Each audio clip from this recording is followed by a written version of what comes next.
నేను కూడా మళ్ళీ ఆఫీసర్లకు ఇవ్వాల్సిందే. మీకు తెలిసి ఇప్పుడు మనం అధికారంలో లేదు, అవునా?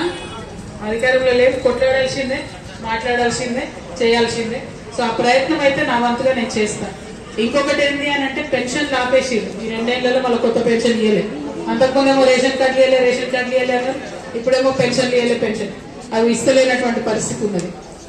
అయితే నేను మీ అందరితో రిక్వెస్ట్ చేసేది ఏంటంటే డబుల్ బెడ్రూమ్ ఇల్లు కొన్ని వేలు కట్టిండ్రు, కొంతమందికి బయట ఇచ్చిండ్రు, ఇంకా కొంతమందికి ఇవ్వకుండా అట్లనే మిగిలిపోయి ఉన్నాయి. అవి కూడా తిరిగినా కూడా ఇస్తలేదు. ఖాళీగా ఉన్న ఇల్లు అయినా కూడా ఇస్తలేదు. కాబట్టి కొంచెం గట్టిగానే మేము పెద్ద కార్యక్రమంగా తీసుకుంటాం దీని మీద. డబుల్ బెడ్రూమ్ ఇంట్లో ఏవైతే ఖాళీగా ఉన్నాయో వెంటనే ఇవ్వాలి. పేదవాళ్ళందరికీ కూడా మరి ఏదన్నా ఒక సౌకర్యం చేయాలి ఇంటిది అన్నది గట్టిగా తీసుకుంటాము. సో మీ అందరు నేను కోరేది ఒకటే, ప్రేమ్నగర్ వాళ్ళందరికీ రాగానే మంచిగా స్వాగతం చెప్పిండ్రు, థ్యాంక్ యూ అందరికీ. ప్లస్ రాగానే అక్క వీళ్ళందరూ కూడా మొత్తం గల్లీ సమస్యలు చెప్తున్నారు. మన సొంత సమస్యలు కొన్ని ఉంటాయి, గల్లీ సమస్యలు కొన్ని ఉంటాయి. ఈ గల్లీది కూడా ఘోరమే ఉంది పరిస్థితి. మోడీ చూసినా, గంజాయి చూసినా, ఖచ్చితంగా గంజాయి కానీ గుడికి సంబంధించి కానీ నా వంతు ప్రయత్నం చేస్తాము. పోలీసు వాళ్ళతో వెంటనే మాట్లాడతా, మరి కరెక్ట్ కాదని. ఎర్రగడ్డ అంతా కూడా ఇదే పరిస్థితి ఉందని చెప్తున్నారు కాబట్టి అది మాట్లాడతా. ఇక రెండో విషయం నేను మీ అందరికి చెప్పాలనుకున్నది, 2500 రూపాయలు ఇస్తామన్నారు ఈ గవర్నమెంట్ లో. వచ్చిందా ఎవరికన్నా? గ్యాస్ ఫ్రీ వస్తుందా ఎవరికన్నా? కరెంట్ ఫ్రీ వస్తుందా ఎవరికన్నా? అది కూడా ఏం లేదు. సొంత మిల్లులకే కరెంట్ ఫ్రీ ఉండదు. నల్ల పరిస్థితి ఏమి, నీళ్ళు వస్తున్నాయా? డబ్బులు తీసుకుంటురా, బిల్లులు వేస్తురా? కొంతమందికి రావట్లేదు, కొంతమందికి వస్తుందా? అంతేనా? మీకు బిల్లు వస్తుందా? ఎంత వచ్చింది నల్ల బిల్లు? కానీ ఒత్తిడి వచ్చినైతే వచ్చింది, బిల్లు అయితే వచ్చింది, నల్ల బిల్లు అయితే వస్తుంది. అవును.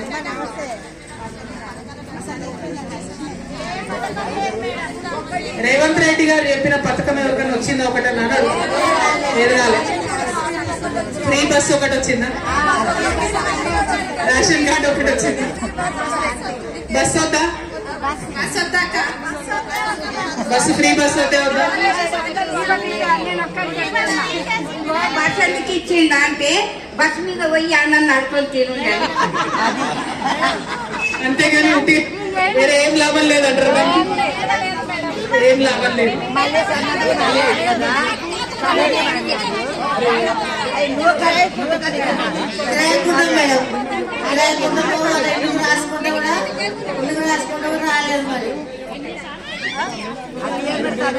ఓకే, అందరికి మళ్ళీ ఒకసారి నమస్కారం. అందరి సమస్యలు విన్నా. నా రిక్వెస్ట్ ఏంటంటే మీతోని, నేనైతే ఇప్పుడు అధికారంలో లేను, అట్లనే నేను ఇప్పుడు బీఆర్ఎస్ పార్టీలో కూడా లేను. మీకు ఆ విషయం తెలుసు. కేసీఆర్ గారు పెట్టిన పార్టీలో నేను లేను ఇప్పుడు. ఓకే, తనలోకెళ్ళి తీసేసిన్నాను. అట్లనే తీసేస్తే ఇంట్లో ఉండకుండా నేను మీ మధ్యలోనే ఉండాలి, పని చేయాలని నేను తిరుగుతున్నా.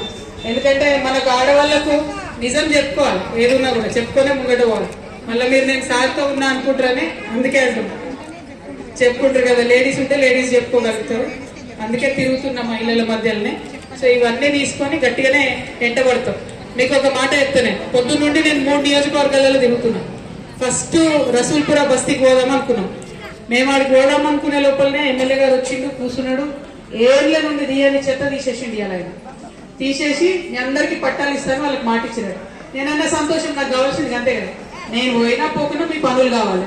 అక్కడ అయిపోయిందా? తర్వాత ఇక్కడ జూబ్లీహిల్స్ ఇప్పుడు డంపింగ్ యార్డ్ దగ్గరికి పోయినాం మేము. ఆడ అంతే, ఎప్పుడు మామూలుగా నిండా చెత్త ఉంటుంది. ఇలా మేము వస్తున్నామంటే మొత్తం సాఫ్ చేసి పౌడర్ కొట్టి పెట్టారు. అంటే జాగృతి వాళ్ళు తిరగడంతో అంతో ఇంతో ప్రభుత్వంలో కదలికొచ్చి, అధికారంలో కదలికొచ్చి పనులు చేస్తున్నారు. కాబట్టి ఇంకా గట్టిగా తిరగాలని అనుకుంటున్నాము. అంతేనా? వచ్చినప్పుడే సాఫ్ చేస్తుండలే అట్లా. అందుకే ఒక్కసారి మళ్ళీ నేను నా రిక్వెస్ట్ ఏంటంటే, మేము ఇట్లా తిరుగుతూనే ఉంటాం, ఒకసారితోనే వచ్చి ఆపేది ఉండదు. చెప్తా నేను ఇక్కడికి వచ్చి పోను. మళ్ళా ఇక్కడ కూడా కమిటీ వేస్తాం, ఇక్కడ కూడా జాగ్రత్తలు ఉంటారు, ఎప్పుడు తిరుగుతూనే ఉంటారు. ఎప్పటికప్పుడు మళ్ళీ సమస్యలు ఉంటే మాట్లాడండి, ఒక్క నిమిషం. అయితే ఇట్లాంటి సమస్యలు ఉంటే ఒక రోజుతో కావు ఇవి. వీటికి ఎంటబడాలి, బాగా మొండిగా ఉండాలి. అట్లా మొండిగా ఉండేటట్టు, ఎంటబడేటట్టు ఇక్కడ ఒక కమిటీ వేసుకొని పనిచేస్తూనే ఉంటాం. కాబట్టి మీతో నా రిక్వెస్ట్ ఏంటంటే, మన కష్టాలు ఉన్నాయి నాకు తెలుసు, కానీ ధైర్యమే ఇక మనకు ఆయుధం. అంతకు మించి ఏం లేదు. ఇప్పటి వరకు అట్లే ఉన్నాం, ఇక ముందు కూడా అట్లే ఉన్నాం. ఈ లైట్లు కానీ, గంజాయి కానీ, ఆడవాళ్ళ మీద జరుగుతున్నటువంటి అరాచకాలు కానీ, దోమలు కానీ, ఆటోలు కానీ, వీటన్ని స్కూల్ గురించి కూడా ఇంత తొందరగా అయిపోయి ఫస్ట్ మాట్లాడేస్తాము, చేస్తా. ఎన్నో పెన్షన్లకు కూడా మాట్లాడతాం. ఎక్కడుంది మీ స్కూల్? అంతేనా? కానీ టీచర్లు అయితే లేదు, టీచర్స్ సరిగ్గా లేదు. సనత్ నగర్ అయితే అక్కడ ఫంక్షన్ హాల్ సగం పని స్టార్ట్ చేసినారు, అక్కడనే ఉంది. అదైనా మీరు ప్రారంభిస్తే మంచిగా ఉంటుంది. ఇక్కడ పేదోళ్ళకి కానీ చెప్పారు, అది స్టార్ట్ అవుతలేదు, ఎందుకు ఆగిందో తెలియదు. అది కూడా స్టార్ట్ చేయండి, అందరికీ ఉపయోగం అవుతుంది. జనప్రియ దగ్గర కళ్యాణ మండపం కడతా ఉన్నారు, గట్టియాలి, ఫ్రీగా ఇవ్వాలి మనం పేదవాళ్ళకి తప్పకుండా. మొన్న ఎలక్షన్ అయింది కదా, ఇక్కడ బాగా చెప్పుంటారు కదా, ఇది చేపిస్తాం అది చేపిస్తాం అన్ని చెప్పారు, అంతేనా? అవన్నీ మళ్ళీ అడుగుదాం, చేపిమని చెప్పొచ్చు. జెంట్స్ అయితే చెప్పలేము.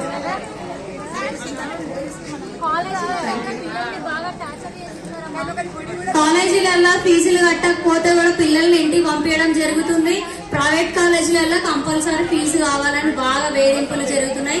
లేని వాళ్ళ పిల్లలు ఉన్నారు అని కూడా చూడట్లేదు, ఇంటికి పంపించేస్తున్నారు. కట్టించినప్పుడే క్లాసులకు అలౌట్ చేస్తున్నారు, తర్వాత అలౌట్ చేస్తలేరమ్మా.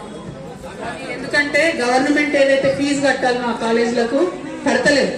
చాలా గట్టిగా అసెంబ్లీలో లొల్లి పెడితే కడతామని చెప్పిండు సీఎం గారు, ప్రతి నెల కడతామని చెప్పిండు, కానీ మళ్ళీ కట్టలేదు.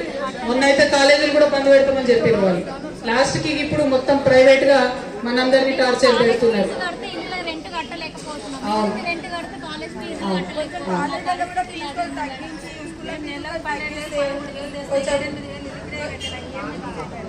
కొంచెం కాలేజ్ ఫీజు తగ్గించుకొని ఇంట్లో పిల్లల ఫీజు తగ్గిస్తే వాళ్ళకి ఇంట్లో కూడా వెళ్తుంది కదా, కొంచెం ప్రాబ్లమ్స్ కొంచెం సాల్వ్ అయిపోతుంది కదా. ఒకటిసారి పిల్లలకి ఫీజు కట్టకపోతే అందరికీ కూడా పంపిస్తే ఇన్సైట్ అయిపోతుంది కదా పిల్లలు. మళ్ళీ స్కూల్కి వెళ్ళాలంటే పిల్లలు మాకు పంపించేస్తారు, ఎందుకు వెళ్ళాలని అంటారు పిల్లలు. ఆ పద్ధతిని మనం నడవలేం కదా. కష్టపడి పిల్లలను చదివించాలంటే మనం ముందుకెళ్ళాలంటే పిల్లలు చదవాలి, కానీ స్కూల్లో కొంచెం ఆలోచించాలి టీచర్స్ కూడా.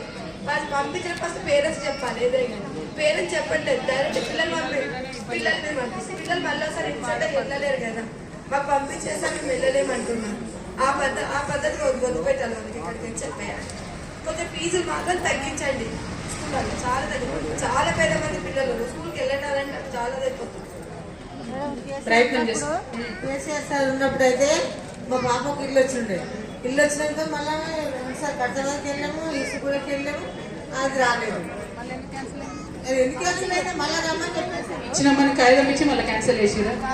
అంటే కొత్త గవర్నమెంట్ వచ్చినాక చాలా బంద్ చేసినట్టు. అప్పుడే ఆ సార్ ఉన్నప్పుడే మరి ఎవరి కంపెనీ తెలియదు, మరి ఇప్పుడైతే రాలేదా.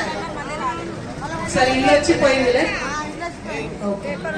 పేపర్లు ఉంటే కొంచెం ఇచ్చిరాము. ఏ గీతమ్మా మళ్ళీ ఒకసారి రేపు వస్తే అన్ని ఒకసారి డీటెయిల్స్ రాసుకుంటే బాగుంటుంది. ఏమన్నా చెప్తారా? ఇక్కడ యూత్ ఎవరు లేరా? లోకల్ యూత్ ఉన్నారా? మాట్లాడతారా ఎవరైనా?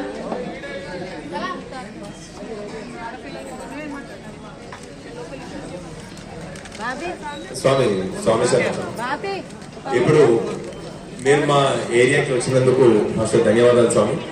ఇక్కడ ఉన్న సమస్యలు ఆల్రెడీ మా లోకల్ మహిళలు ఆల్రెడీ మీకు చర్చించడం జరిగింది, మీతో ముచ్చరించడం జరిగింది. ఇది ఉన్న సమస్యలు అనేది పెద్ద సమస్య ఒకటి, మన పెద్ద మోరి ఒకటి ఏదైతే మీరు నిలబడి ఉన్నారో అది పెద్ద నాల మేడం. ఇక్కడ నుంచి దగ్గర ఒక 200 మీటర్ వరకు ఉంటుంది మనకి నాల. ఇక్కడ నుంచి స్టార్ట్ అయితే మనకు దగ్గర 200 మీటర్ నాల. ఇప్పుడు మనం నిలబడింది నాల మీదనే, ఇప్పుడు ప్రజెంట్ మనం నిలబడింది నాల మీద.